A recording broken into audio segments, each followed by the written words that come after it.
Tudo bom? Estamos de volta. Continuando o nosso assunto, falávamos a respeito do contexto em que Jesus veio ao mundo. Um contexto de opressão, um contexto de pobreza e de muita gente necessitada. E Jesus faz uma opção. Faz opção pela vida e principalmente por essas pessoas que necessitam. É para eles que ele traz uma boa nova. Boa nova é essa chamada de evangelho, que não é o evangelho do imperador, mas é o evangelho das boas novas de salvação, para aqueles que não são, para aqueles que não têm, para aqueles que o mundo fala que não podem. É para esses que a boa nova chega. E dessa forma, essa boa nova ela é espalhada de uma maneira diferente, acolhedora, inclusiva. Ela é espalhada de uma maneira confrontadora. E isso Jesus mostra em todas as suas atitudes. Jesus se utiliza sempre de parábolas para poder dar exemplos ou responder às pessoas. Interessante que Jesus nunca responde diretamente, ele sempre devolve uma pergunta, e Jesus sempre, dentro dessas histórias, ele coloca personagens comuns do cotidiano, ele coloca um contexto que é familiar a todos, mas um conteúdo absurdo, onde as pessoas se param para pensar e reavaliar o que estão fazendo, as suas regras, a sua ética e o jeito de ser e de quem seja Deus. E é interessante ver que dentro disso o que é determinante para Jesus é sempre a humanização do ser humano. Como assim? Jesus coloca em evidência aquilo que é importante, que entre a institucionalização da religião e entre o amor que é compartilhado e a vida como a coisa mais importante, ele sempre coloca que a vida é mais importante. Por exemplo, na parábola tão conhecida como o bom samaritano, eu tenho problemas com esse termo bom samaritano. É meio preconceituoso, dá a impressão que os samaritanos são ruins, só que ele era bom, né? Acho que ficaria melhor se falasse o samaritano que era bom, né? Que aí tudo bem, esse é bom, pode ter outros que não sejam, mas aí a gente não coloca o rótulo em todos os samaritanos. Porém, esse rótulo também já nos faz ir por texto com um pensamento só no samaritano. E esquecemos que a mensagem ali, Jesus relativiza a instituição e aqueles que dizem estar cumprindo com as rigorosas regras das leis, tidas como sagradas e sendo essas de Deus, vindas da Torá, vindas do Antigo Testamento, quer dizer, aqueles que se dizem guardião da lei sagrada do Senhor, do nosso Deus, de Javé, são exatamente esses que, valorizando tudo isso, acabam por esquecer da vida. Porque quando nós olhamos para essa parábola, percebemos que a pergunta que Jesus faz depois de ser questionado sobre quem seria o próximo, porque a pergunta que primeiro esse doutor da lei faz é: como eu faço para ter a vida eterna?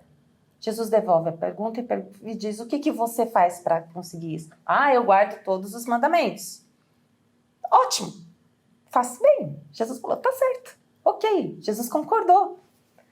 Mas não satisfeito com isso, ele falou, quis instigar a Jesus, porque eles queriam pegar Jesus em alguma falha.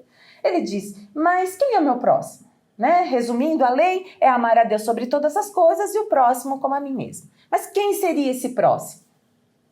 Jesus falou assim: como é que você interpreta? Como é que você vê isso? Ele falou assim: eu tenho que amar o próximo, mas quem é esse próximo? Jesus conta a história do samaritano, um homem que estava descendo, abordado por mais de um ladrão, deixado quase morto, e duas pessoas religiosas, um sacerdote e um levita, passam pelo caminho e simplesmente... Aí a gente tem muitas discussões, um é porque eles achavam que a rigorosidade da lei não pode pegar em morto, não pode isso, aquilo outro. Sei que, por conta de regras, leis ou indiferença, deixa o homem à margem do caminho. E o samaritano, que é um homem que é tido como excluído, não é bem-vindo na comunidade judaica, não é visto com bons olhos, ele para e presta os primeiros socorros a este homem. Ele presta os primeiros socorros, coloca em cima do seu jumento, leva até uma estalagem esse homem que a gente não sabe se está semi-acordado, se já acordou, se já não acordou, o deixa ali E diz para que o homem da estalagem tome conta desse homem até que ele volte e quem sabe, talvez, se ele voltar, ele pague o que ficou ali. O certo é, dentro dessa história, a pergunta que fica no final é aquela que Jesus faz. Qual destes foi o próximo daquele que caiu do caminho? Caiu no caminho. A resposta que o homem da lei diz é aquele que usou de misericórdia. Em nenhum momento a gente vê falando o nome do bendito do samaritano. E aí quando a gente para pensar nisso, quem é que usou de misericórdia? Qual dos três usou de misericórdia? Qual dos três foi o próximo daquele que estava ao caminho? A resposta foi o que usou de misericórdia. De que três eles estão falando? Geralmente a gente pensa no sacerdote, no levita e, e no próprio samaritano que passou ali no caminho. O que a gente esquece é que a pergunta inclui uma coisa chave. Qual dos três usou de misericórdia? Qual dos três pareceu o próximo? O que usou de misericórdia? Se for o que usou de misericórdia, se a gente for ver, o samaritano usou de misericórdia. Se a gente for pensar direitinho, o dono da estalagem também usou de misericórdia. Porque o dono da estalagem, que lucro ele vai ter de ficar com um doente que não sabe se vai ter quem pague ou não, pelo tanto de trabalho que ele vai dar ali, com alimento, com pousada, com tratamento, com tudo. Ele também usou de misericórdia, aceitando esse homem sem conhecer, sem saber se ele vai se recuperar ou não, se vai ter pagamento ou não. Qual seria a terceira pessoa? Porque com certeza o sacerdote e com certeza o levita não usaram de misericórdia. E é impressionante, porque na nossa história só sobra um dos ladrões, que seja por falta de competência, por misericórdia mesmo, ou por engano, ou sem saber, não tirou a vida daquele homem. Não quis, ou não concordou, ou brigou com os outros, ou não falou, não precisa matar, seja como for, de alguma forma, contribuiu para que a vida fosse mantida. E aí é interessante a gente pensar, falar, mas então quer dizer que o ladrão é bom, que o que ele fez está certo? Não, não se trata disso. Se trata de, nessa história, nós dizermos que, na comparação que Jesus nos mostra, qualquer nível de misericórdia é melhor do que a indiferença. Determinante para Jesus é nós nos importarmos e fazermos de tudo para que a vida seja mantida. Na relação entre a instituição e os religiosos que se diziam homens de Deus e um ladrão que permite ficar vivo, eles foram mais indiferentes do que aquele ladrão. Isso nos assusta pensar assim, não assusta? Porque a indiferença é o pior de todos os sentimentos. E às vezes as regras e todo esse empenho que temos no cumprimento de leis e instituições nos cegam, nos fazem indiferentes à dor do outro. Lutamos muitas das vezes contra o aborto para a manutenção da vida, contra outros tipos de penas e de situações como essas, colocamos toda a nossa energia, mas muitas vezes somos indiferentes ao irmão ou àquele que está do nosso lado, num farol, numa criança ou um necessitado. Então, é interessante nós vermos que Jesus dava prioridade à vida. Jesus sempre deu prioridade à vida e sempre incluiu essas pessoas na sociedade com muito amor. O sentido de cura de Jesus, ele é completo, ele é holístico, ele é integral. Jesus não só tira a doença, Jesus também chama para o meio, Jesus devolve para a sociedade, para o convívio da sociedade. Então, pensando dessa forma, é interessante porque a briga de Jesus foi contra os religiosos que falavam, mas não faziam. E aí em Mateus 23, que eu pedi para que vocês vissem em 10ª lida, eu vou ler somente os primeiros versículos junto com vocês. E é importante para nós. Ele diz assim, então falou Jesus à multidão, lá em Mateus 23:1.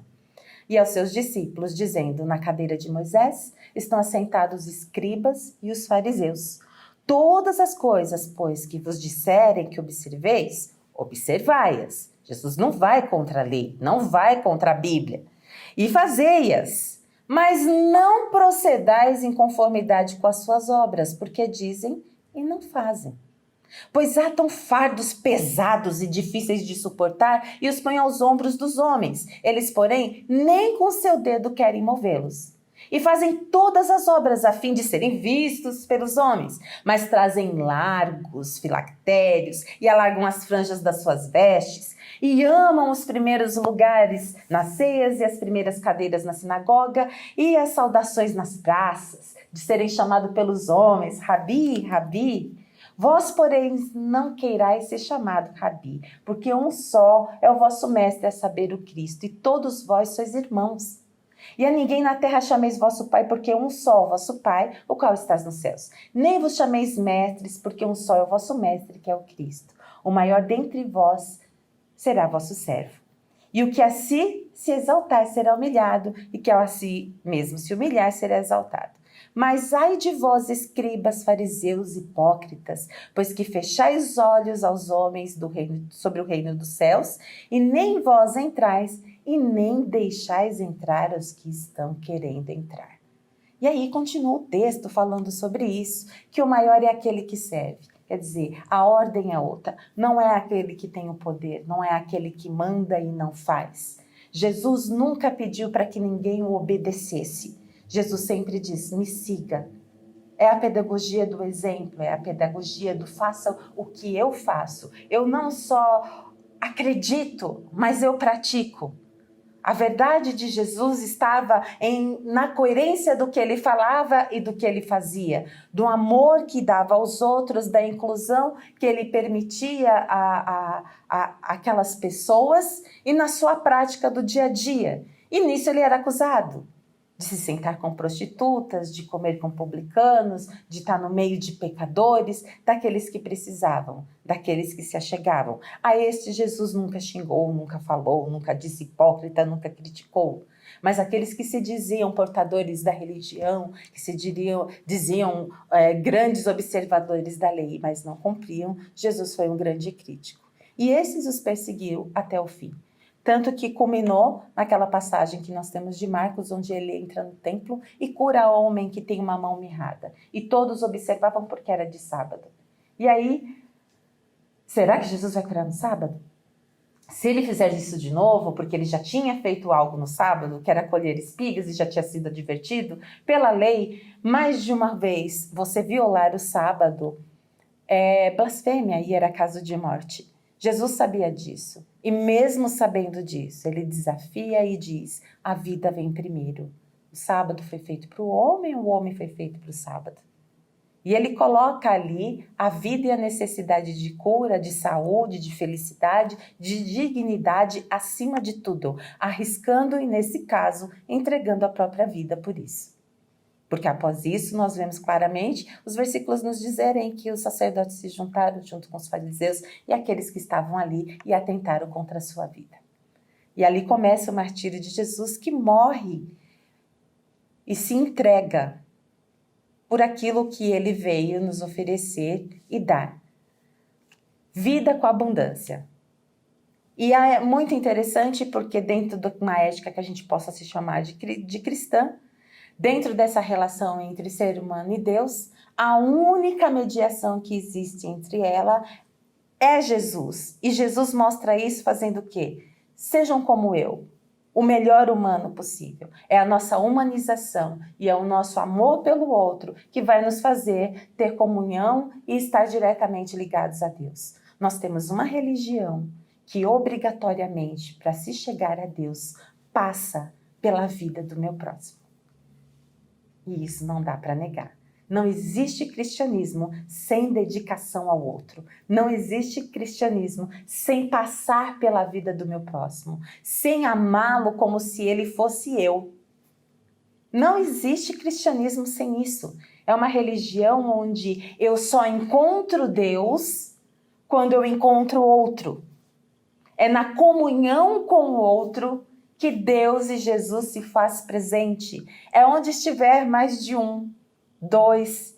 É uma religião que não é a religião do sozinho, é em comunidade, é com o próximo, é com aquele a quem me dedico, é com aquele que eu, se possível e necessário for, dou a vida, porque é assim que a gente faz um amigo. Não existe melhor amizade e amigo do que esse, o que oferece a sua vida por amor ao outro. É que o outro tenha uma vida plena, satisfatória, digna, através dos meus atos. É essa a mensagem que Jesus traz. Se para isso for preciso enfrentar os fariseus, as instituições, as religiosidades, as economia, a política, esse posicionamento ético subversivo, Jesus colocou-se posicionado naquela época de maneira a arriscar a própria vida, a doar a própria vida. E pensando nisso, a gente continua na próxima aula. Como eu falei, o assunto é muito profundo, é bem extenso, mas a gente vai continuar a nossa aula falando um pouquinho sobre a diferença que existe entre amor e religião, e a partir daí falarmos das bem-aventuranças, que nos traz uma ideia sobre um pouco melhor do qual foi essa ética proposta por Jesus, embutida nos seus ensinamentos. Até mais, tchau para vocês!